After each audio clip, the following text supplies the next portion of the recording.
السلام عليكم شباب، كيف حالكم؟ إن شاء الله تكونوا بخير. إليكم عاد مباراة منتخب المغرب ومنتخب السعودية في الفوتسال، وذلك في إطار مباراة ودية تحضيرية استعدادا لكأس أفريقيا المقامة في المغرب للفوتسال.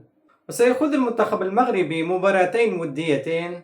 المباراة الأولى يوم الأحد 23 أغسطس 2026، والمباراة الثانية ستقام يوم الثلاثاء 25 أغسطس 2026 مع المنتخب السعودي، وذلك على الساعة 7 مساء بتوقيت تونس والمغرب والجزائر، 9 مساء بتوقيت مصر والسعودية والعراق واليمن وقطر والأردن، 10 مساء بتوقيت الإمارات وسلطنة عمان.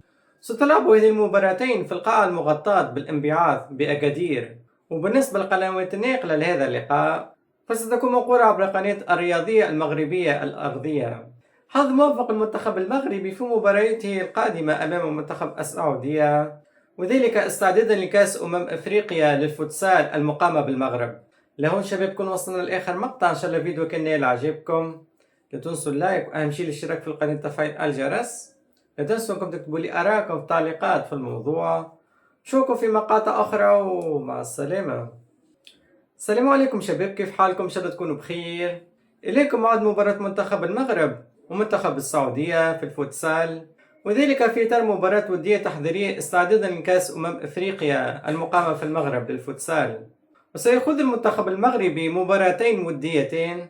المباراة الأولى يوم الأحد 23 أغسطس 2026، والمباراة الثانية ستقام يوم الثلاثاء 25 أغسطس 2026 مع المنتخب السعودي، وذلك على الساعة 7 مساء بتوقيت تونس والمغرب والجزائر، 9 مساء بتوقيت مصر والسعودية والعراق واليمن وقطر والأردن، 10 مساء بتوقيت الإمارات وسلطنة عمان. ستلعب هذه المباراتين في القاعة المغطاة بالانبعاث بأكادير. وبالنسبة للقنوات الناقلة لهذا اللقاء فستكون منقولة عبر قناة الرياضية المغربية الأرضية. حظ موفق المنتخب المغربي في مباريته القادمة أمام منتخب السعودية، وذلك استعدادا لكأس أفريقيا للفوتسال المقامة بالمغرب. لهون شباب كون وصلنا لآخر مقطع، إن شاء الله الفيديو كان نال عجبكم. لا تنسوا اللايك وأهم شيء الاشتراك في القناة وتفعيل الجرس. لا تنسوا أنكم تكتبوا لي آراءكم في التعليقات في الموضوع. نشوفكم في مقاطع أخرى ومع السلامة. السلام عليكم شباب، كيف حالكم؟ إن شاء الله تكونوا بخير. إليكم عاد مباراة منتخب المغرب ومنتخب السعودية في الفوتسال، وذلك في إطار مباراة ودية تحضيرية استعدادا لكأس أفريقيا المقامة في المغرب للفوتسال.